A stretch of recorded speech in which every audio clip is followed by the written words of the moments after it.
Welcome to the CBS Radio Mystery Theater Archives, the only YouTube channel which has the original classic episodes of the CBS Radio Mystery Theater in order with no ads.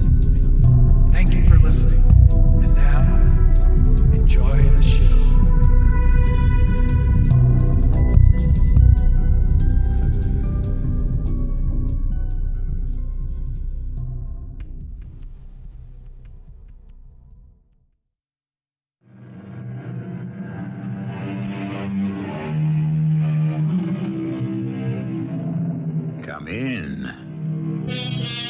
Welcome. I'm E.G. Marshall.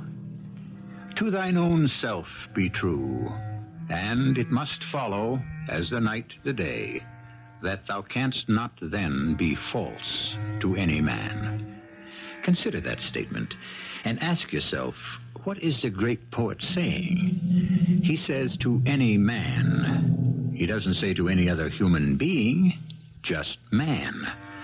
Therefore, we must assume you can be as false as you please to any woman. Richard, what are you doing here? I'm waiting for Louisa. Louisa? Yes. She said to wait here for her. But Louisa is... Well, don't be afraid to say it. Louisa's dead, I know that. But she said she'd be here. But how can she? How can she? I know everything you're going to say, but I also know Louisa. If she said she'll be here, she'll be here. Dead or alive.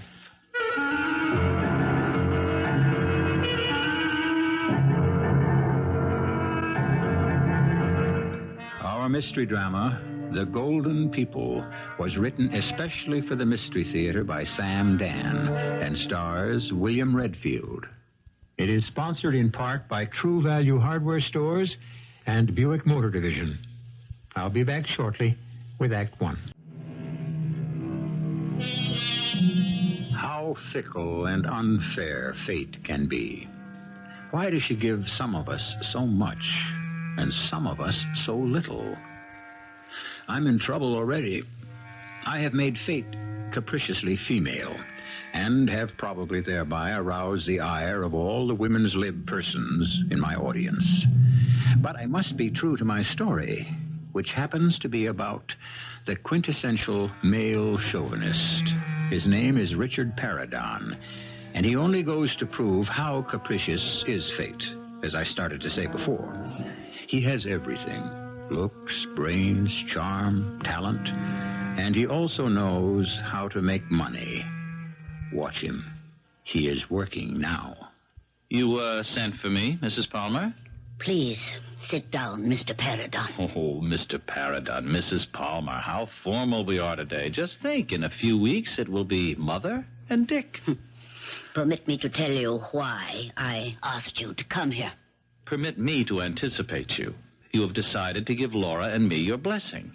Well, you know how excited she is. Only the other day she said to me, just think, instead of being Laura Palmer, I'll be Laura Paradon. I won't even have to change my monograms. I have decided it's cheaper to pay you off. Say that again. You know, and I know, why you want to marry Laura. Why don't you take a check now and leave? Why should I? Why be satisfied with a piece when I can have the whole pie? Because it will never come out of the oven. If you marry Laura, I shall cut her off without a cent. Oh, you wouldn't disinherit your only child? No. It's a bluff. Call it.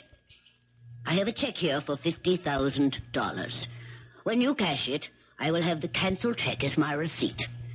I shall present it to Laura as a sort of love letter from you.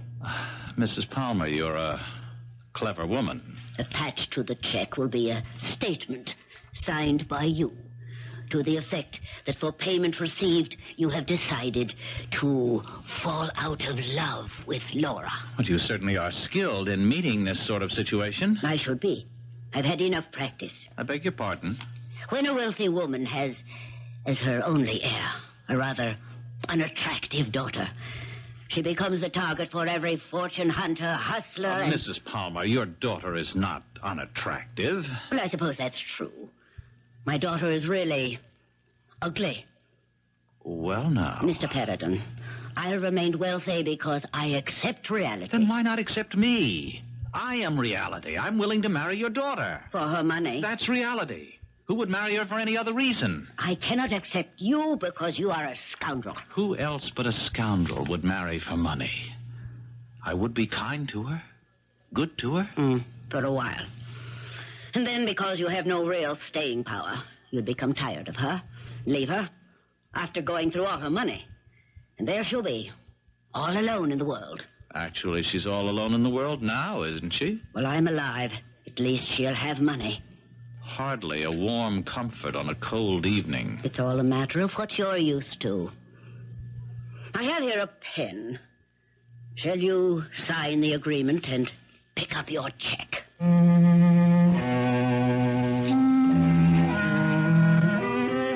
Now, you may ask, why take a crumb when you might have the whole banquet? Well, you know what they say on Wall Street. Sometimes the bears win, sometimes the bulls win. But the pigs, well, they always lose. And yet, although I'm certainly not a pig, I always lose, too. Not because I'm greedy, but because I have too much faith. Faith in horseflesh. Faith that certain numbers will come up on various wheels. Faith that specific combinations of spots will appear on certain dice. Why go on? In less than 50 days, or an average of $1,000 a day, that $50,000 was gone. Gone with the wind. And so, it was time to visit my sister, Big Sister Sally, where I could find respite and comfort. Or in other words, where I could freeload until something turned up.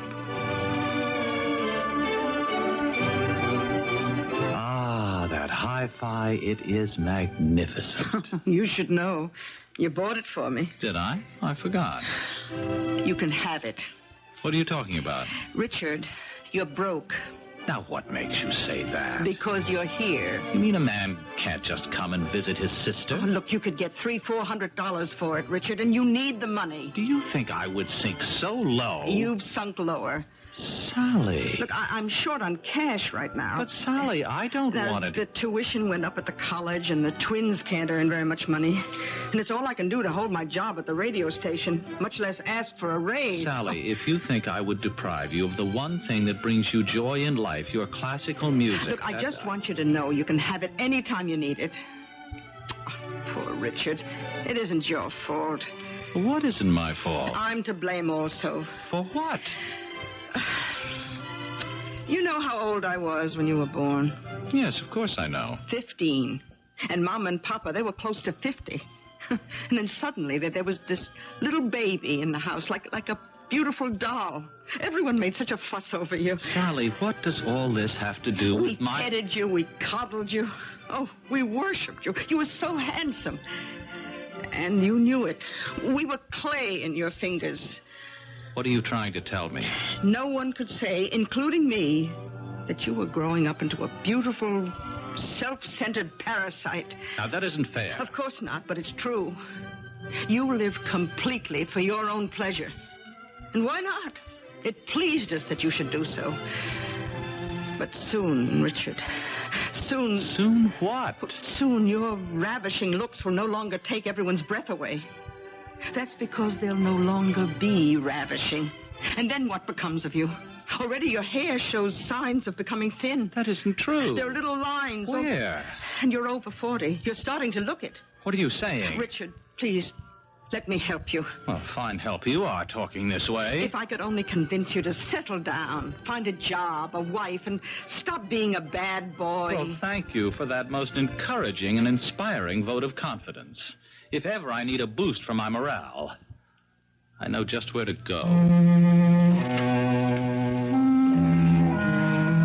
the mirror. What she said wasn't true. Or was I lying to myself? Were all the little signs there, and was I afraid to acknowledge them? Suddenly, I realized that even if they weren't there now, it was only a matter of time. I couldn't look young forever. I couldn't remain handsome forever. There are moments which we recognize as decisive, and I knew that one had arrived for me. I knew I'd have to determine the future course of my existence. Oh, Richard, Are you all right? What? Oh, yes. Yes, fine. You know what you need is fresh air to clear your head. My head is perfectly clear. Well, why don't you go for a walk? By the stream. No, I'd rather sit in the house. Oh, but it's such a beautiful day. All right, Sally, all right. If it'll make you happy, I'll go for a walk. By the stream. All right. By the stream.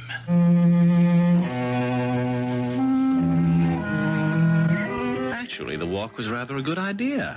The air was like sparkling wine.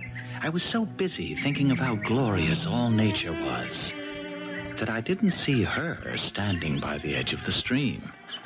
I almost knocked her into the water. I'm so sorry. It's all right. Oh, no, it isn't all right. Well, I'm sure you didn't do it on purpose. I was so busy thinking. I'm sorry. I was in a world of my own. So was I. Oh, really? Oh, what were you thinking about? Well, in that stream is an entire swarming universe. Vast worlds made up of trillions of creatures, most of whom we cannot see. I would say that's rather deep. What were you thinking about? I was thinking what fun it would be if I could meet a beautiful girl and take her to lunch, and I just met her. Well, I'm not a beautiful girl. I'm not even pretty. The truth is, I'm rather plain. I think you're beautiful. I think you're kind. Lunch?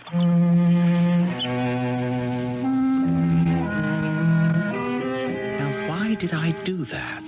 It had to be a reflex action. I see a girl and I have to score, even if I don't want her. And who would want Louisa Curran? She was right. She was plain. Her figure, just adequate.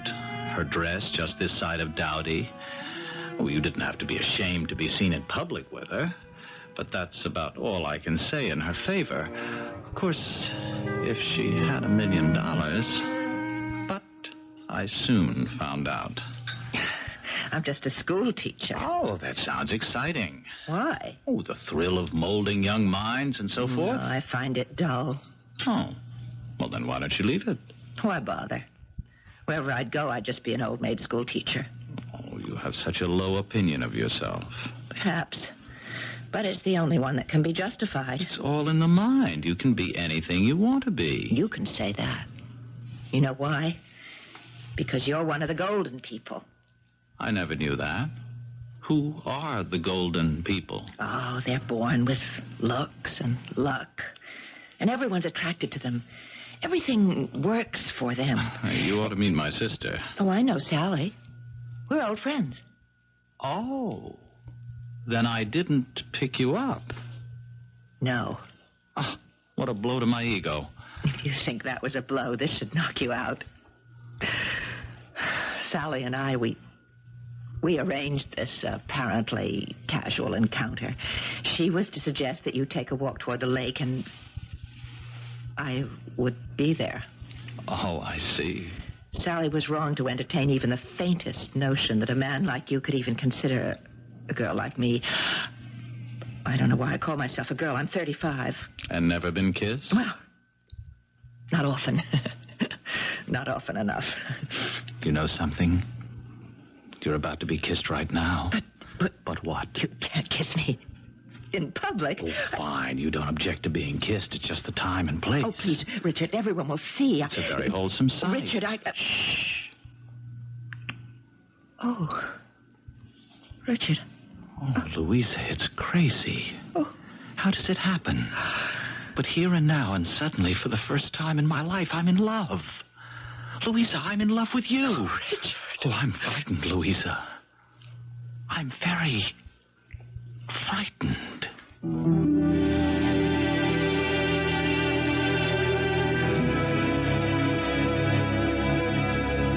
Isn't it said that man fears nothing as much as the unknown? Certainly to a man like Richard Paradon, love is an unknown quantity, something new and strange. No wonder he's apprehensive.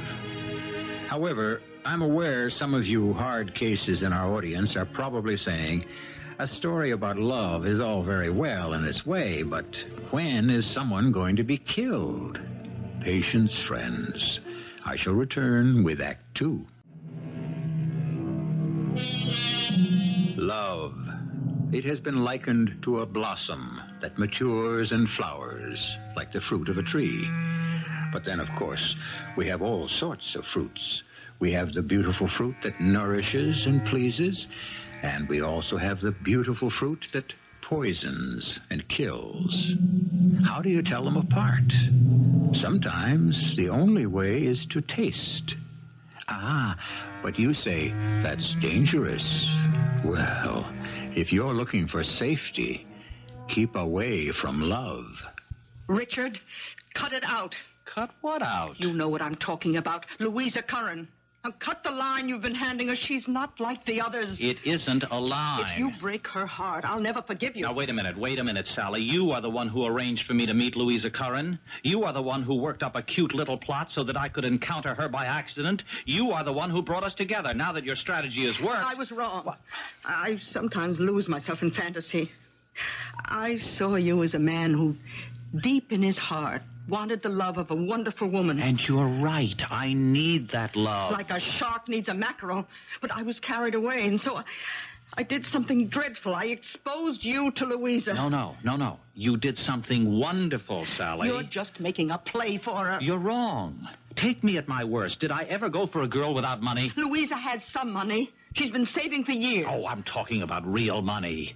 If I'm as bad as you say, why would I bother to make a play for her? Because she's there. Look, this isn't exactly a bustling metropolis up here. You're bored, restless, frustrated, and she's available. What are you making out of this? She's not like any woman you've known. If she finds out this is just your way of passing the time, it could kill her. Sally, I'm serious. Richard, I've never asked you for anything, but I am now. Please, don't break her heart. Has it ever occurred to you that she might be breaking mine? Richard, you don't have a heart. As recently as yesterday, I might have agreed with you. And then this strange, wonderful thing happened. I don't believe you. Maybe it's something else. Maybe I looked closely at myself for the first time. Maybe I was terrified by what I saw. Maybe I was struck suddenly by the emptiness, the hopelessness of my stupid life. Maybe that's why I want her. Does it matter why we love? Richard, I never heard you speak this way before. For the first time in my life, I'm serious. But it could all be a joke. Do you want to hear the punchline? I don't really impress her at all. Oh, what are you saying? I can't get to first base. Oh, I wish I could feel sorry for you. As you have done unto others, so it is now being done unto you. Thank you. I know I can always come here for inspiration and comfort. You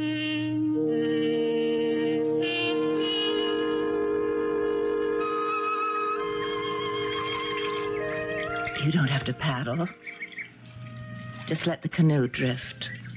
Louisa. Now, just toss your line over. If you talk, you'll scare away all the fish. But Louisa... Fishing is a time for silence and contemplation. Now, why do you dangle that stupid line in the water? You've already caught the biggest fish in the lake. Oh, please, Richard. Please, Richard, what? Every time I tell you I love you, you say, please, Richard. I can't believe you when you say you love me. I'm not pretty enough. I'm not smart enough. I don't have that knack for pleasing men that so many girls just seem to be born with. So why should you, who could have any girl in the world, want me? But I can't have any girl in the world. It appears that I can't have you. Oh, Richard, every girl dreams of a time like this. And for more years than I like to remember, I dreamed of it, too. And then I stopped dreaming, and I accepted reality. What's reality? Love would not be for me. Oh, it was hard to accept, but I was able to come to terms with it, and I was able to make a life for myself. So now, Richard, please don't... Don't what? Oh, let me be. It would be so easy for me to fall in love with you. I want you to fall in love with me. Richard, Let me show you how Richard, easy. Be careful, the canoe, it'll tip over. Let it.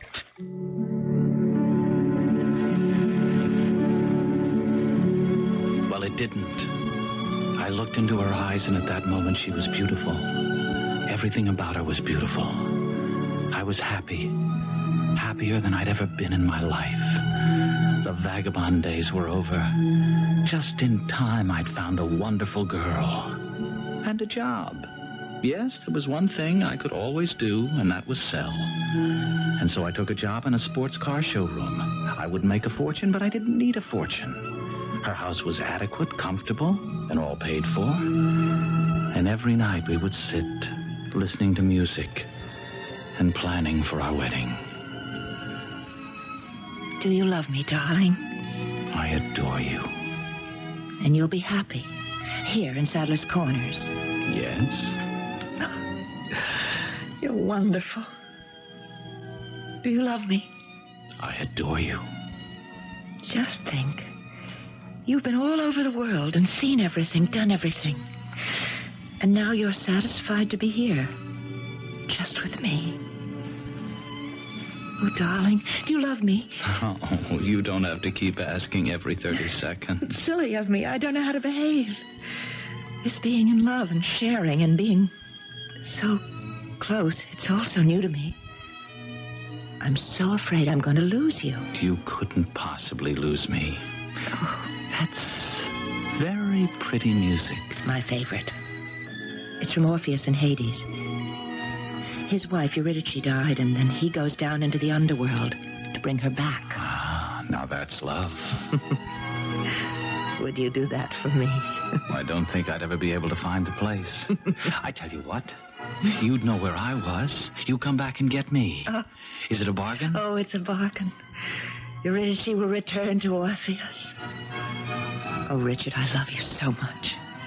You've become my whole life. The old drives, the old desires, the old needs were gone, replaced by a feeling of peace. I'd done my share of hunting, and I was glad that it was over. I was so deep in my thoughts that I didn't notice her. Is this a bedroom or a showroom? She was tall. A better word is stately. She was blonde. Her face was perfect. Her figure left absolutely nothing to be desired. And she was smiling. Do you sleep here? No, I dream here. I dream that the most beautiful woman, the most charming woman... The most wealthy woman. That would help, but please, this is my dream. Continue. Will come in here and say, I would like to buy a Rosetta Marchetti 8-cylinder XL Rally Coupe. I would like to buy a Rosetta Marchetti 8-cylinder XL Rally Coupe. Well, step this way, beautiful lady. Behold. I'll take it. Without asking the price? I never ask the price. Never? Of course not. Because whatever it is, you see, I'm always willing to pay it. The car is $18,500. Stripped. That sounds almost obscene. How much more would it cost to make her decent? Oh, another 6 or 7. Attend to that little detail for me, please. Will you take a check? Oh, of course. Oh, and there is some clerical work. The bill of sale has to be drawn up. Oh, I'm sure it must. Can someone here do it while you take me to lunch? What hit me? I couldn't tell you. I was in a daze. I was a man in a dream. I took her check and the papers into the sales manager's office. No one buys a car that way. But even if it was a hoax, she was so beautiful. She took your breath away. We went down the street to a little restaurant where the food is superb. To this day, I couldn't tell you what I ordered. I know you'll enjoy the car. Oh, I'm sure I will. You know, I had this argument with the sales manager. He didn't think it was the model that belonged on the floor at first. Did you come in because you saw it in the window? No. I came in because I saw you through the window. Me? Buying the car was just an excuse to meet you. And you would spend $25,000 just for an excuse? What's $25,000? I felt a chill. I looked into those brilliant blue eyes. Was I mistaken, or was there just a hint of madness? Nobody could be that cavalier about $25,000. Well, okay, she was crazy, and this was a joke, but she was so beautiful, there was really no harm in it. And then the waiter came over and said I had a telephone call. It was from Dolly, the sales manager's secretary. Richard, do you know who that woman was? Yeah, some nut. The check's no good, huh? Oh, do you know who she is? She says her name is Jane Clark. She's the Jane Clark. The Jane? Richard, she has $100 million. 100? Oh, so maybe it's 50. Does it matter? She's the one who just inherited all the Clark money. You're joking. Oh, what a sale you just made. What a sale. There was a mirror near the phone. I glanced into it. I was shocked by what I saw. I looked so young, so fit. A new Richard Paradon. Or, I should say, the old Richard Paradon. Richard the Hunter. And the adrenaline was pumping because my quarry was in sight. And ready to be taken. No bad news, I hope. It was the office. When will my car be ready? Not for a couple of days. Oh, I must be back in the city by this evening. Well, we can have it delivered. Will you drive it down yourself? I think the sales manager would rather have it done through He's beginning to bore me, that sales manager of yours. Why don't you quit your job? I would if I could find another one. How would you like to work for me? What would I do? Help me spend my money.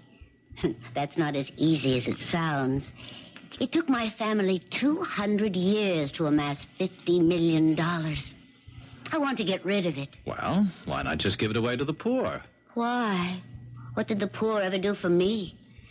Now, I'm 41 years old. Well, you don't look it. And I think I'm good for another 25.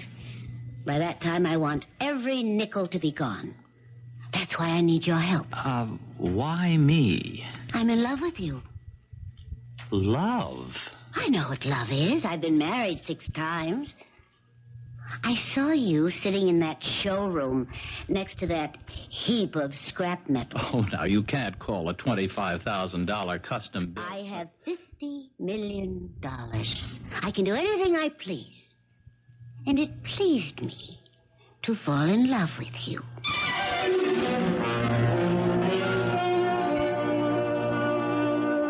You mean these things don't happen? You mean the knight in shining armor never shows up for the girl? The golden princess never arrives? You mean people don't fall in love at first sight? Yes, the cards have been dealt very quickly. But hasn't someone been lost in the shuffle? Act 3 is coming up in a few moments. What we have here is a love story. And as we review it, we see that it seems very short on sweetness and truth. Well, what can we do? We have to report the facts as they exist. They say love is blind. That's why we have all the problems. If love could only see. As our story unfolds, we're listening to an argument. Richard Paradon is arguing with $50 million. How long do you think such an argument can last? And who do you think is going to win? I can do anything I like, Richard. I suppose you can. I can have anything I want. And I want you.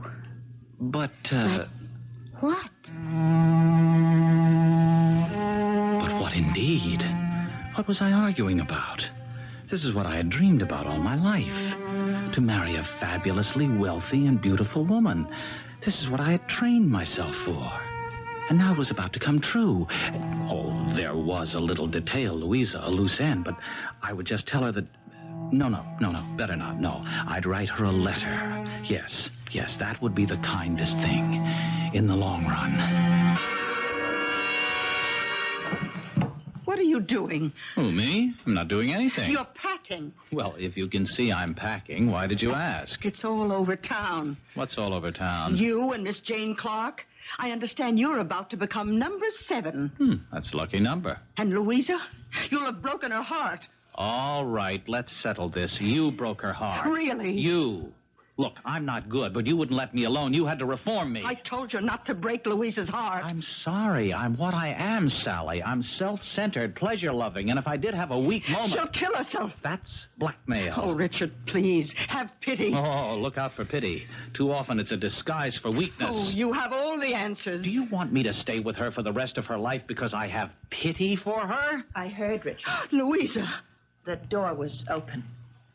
Richard, I know how this must sound, but please don't walk away from me. I'd better leave you two alone. Stay here, stay. Stay, Louisa. You told me you loved me. Was it true? Yes. At that time, and in that place, it was true. Then... Love is a living thing.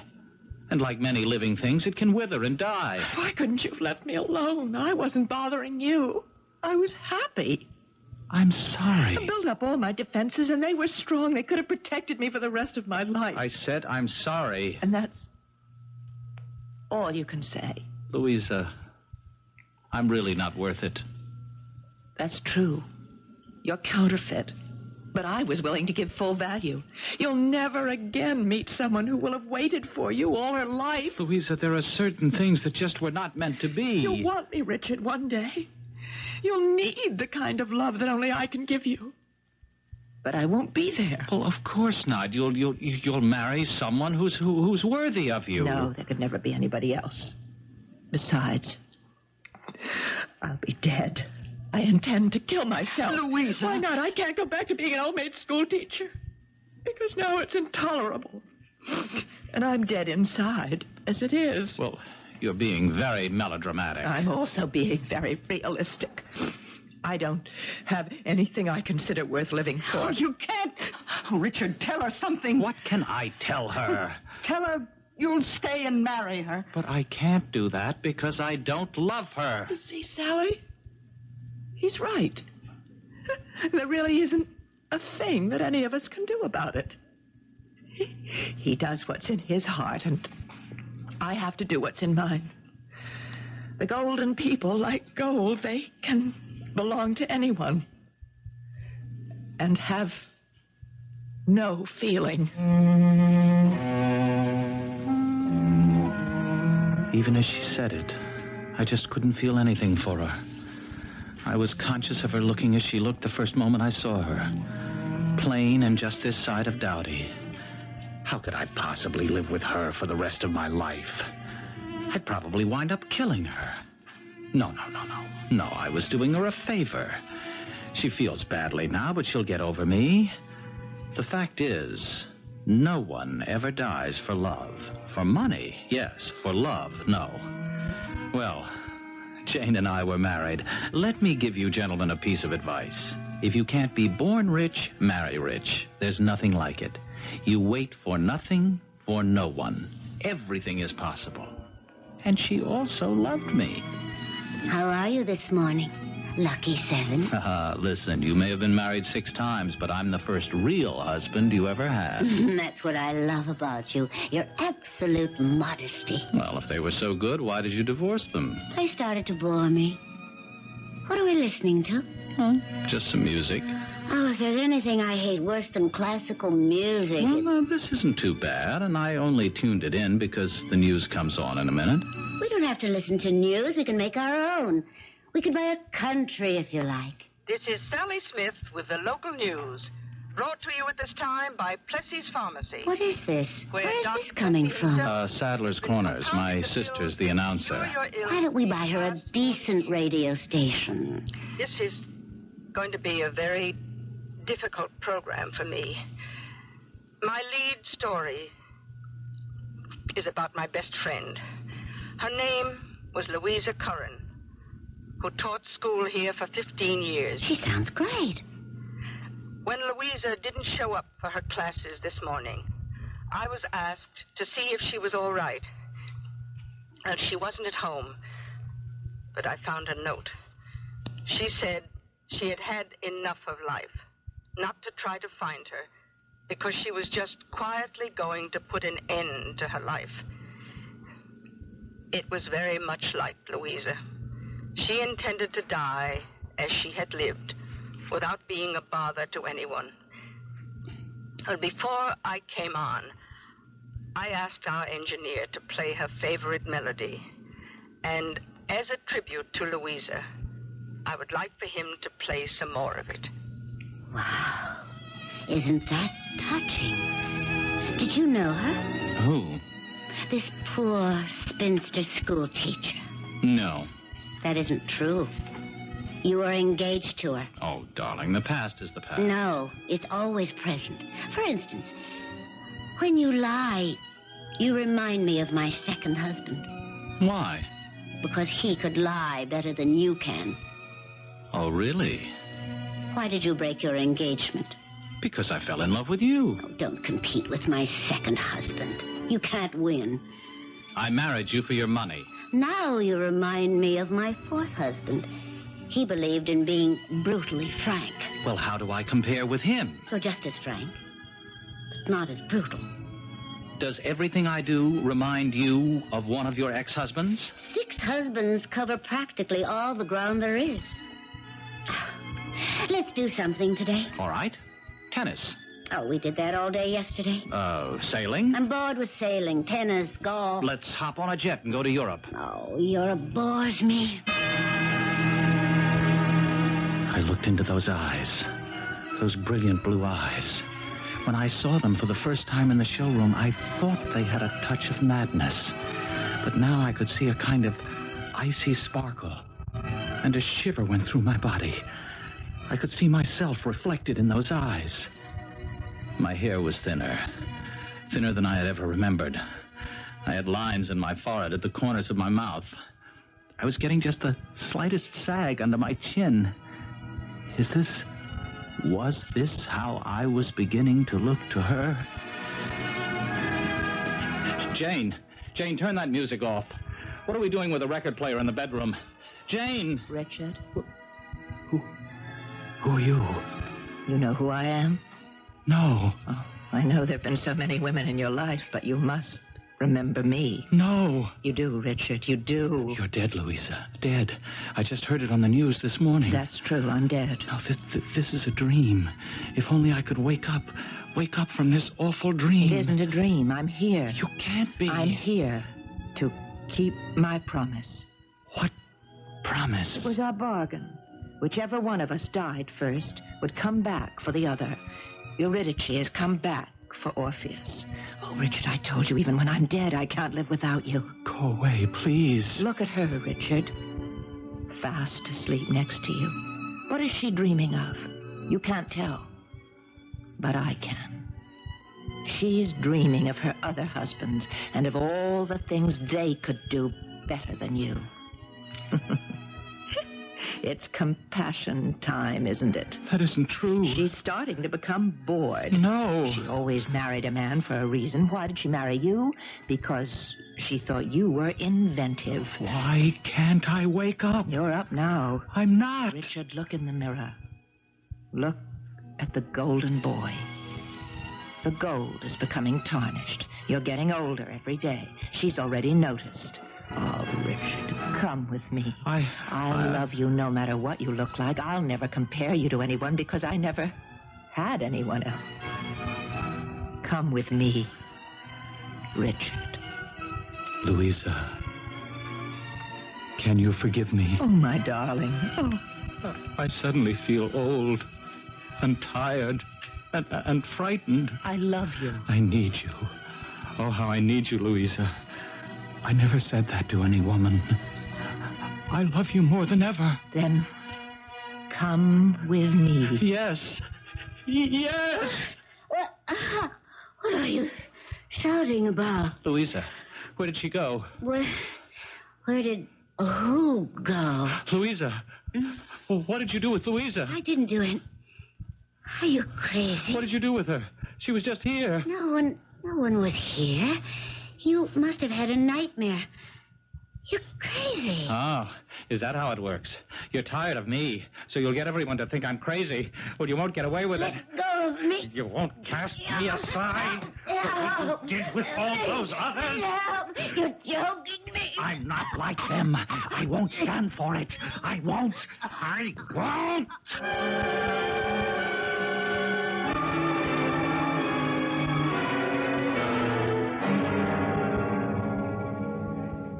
Is everything all right, Richard? Yes. I hope you feel more calm this morning. Oh, yes. Yes. Jane feels better, too. Jane? I spoke with her, and we felt it would help you to know that she forgives you. Who's Jane? Of course, you'll have to stay here. Oh, no. No, I'll be leaving soon. And Jane says she'll see that you're provided for the rest of your life. Oh, yes. I'll be going.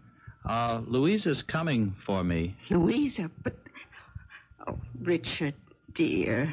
You have to face the fact that Louisa is dead. Yes, I know that. And that's why she's coming back for me. I don't want her to be there alone. Richard. She'll come for me. You'll see.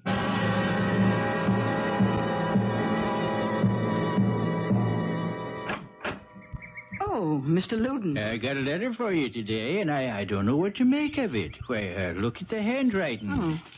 Well, it's Louisa Curran's writing. But it can't be from Miss Curran. She's dead. Dear Sally, obviously I'm not dead. I meant to end it all that day, and I thought I'd do it in style, so I decided to have a final fling. I took all my money from the bank, and I put it into makeup and clothes and a trip. And you know, I found myself. Or the world found me. I mean, men found me. I thought I was nobody. And I was nobody. Well, I found a new attitude, and I became somebody. Mrs. Somebody. I am now Mrs. Elroy Carter. He's a lawyer. He's wonderful. And it isn't too late for us to have a family. And I owe it all to Richard. It was Richard who sent me out into the world. Give him my best the next time you see him.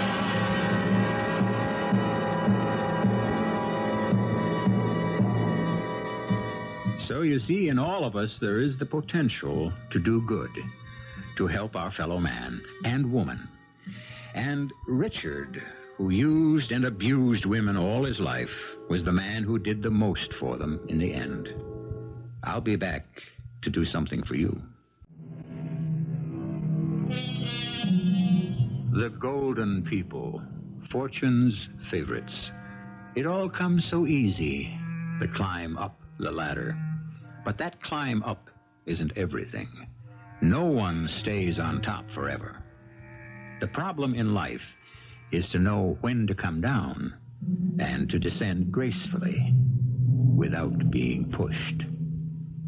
Our cast included William Redfield, Marian Seldes, Bryan Raeburn, and Evie Juster. The entire production was under the direction of Hyman Brown. Radio Mystery Theater was sponsored in part by Anheuser-Busch Incorporated, brewers of Budweiser. This is E.G. Marshall inviting you to return to our Mystery Theater for another adventure in the macabre. Until next time, pleasant dreams.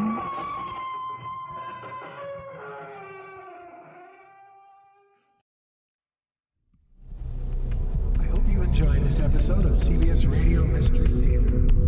If you've enjoyed this and want to hear more, please subscribe to this channel. You can also visit my other YouTube channel by searching Mr. Brian McCarthy in the YouTube search bar.